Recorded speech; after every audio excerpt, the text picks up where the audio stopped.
ជំរាបសួរពុកម៉ែបងប្អូនថ្ងៃនេះខ្ញុំនឹងបង្រៀន5សំណួរជូនបងប្អូនទៀតចាខ្ញុំសូមបញ្ជាក់ថាពាក្យខ្លះមាន2ទៅ3ចម្លើយតែខ្ញុំនឹងជ្រើសរើសចម្លើយមួយណាដែលងាយស្រួលសម្រាប់បងប្អូនចាំ What is the supreme law of land តើច្បាប់ខ្ពស់បំផុតក្នុងប្រទេសសហរដ្ឋអាមេរិកគឺជាអ្វី US Constitution រដ្ឋធម្មនុញ្ញ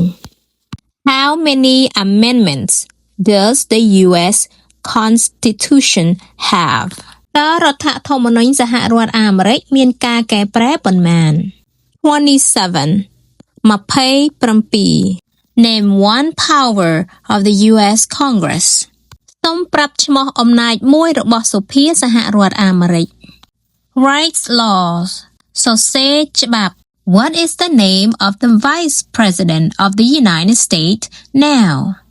តើឈ្មោះអនុប្រធានាធិបតីសហរដ្ឋអាមេរិកឥឡូវនេះជាអ្នកណា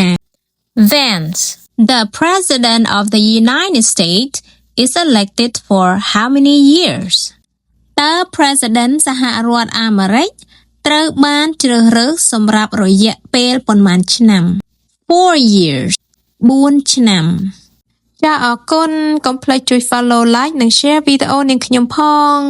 ជួបគ្នាវីដេអូក្រោយទៀតបាយបាយ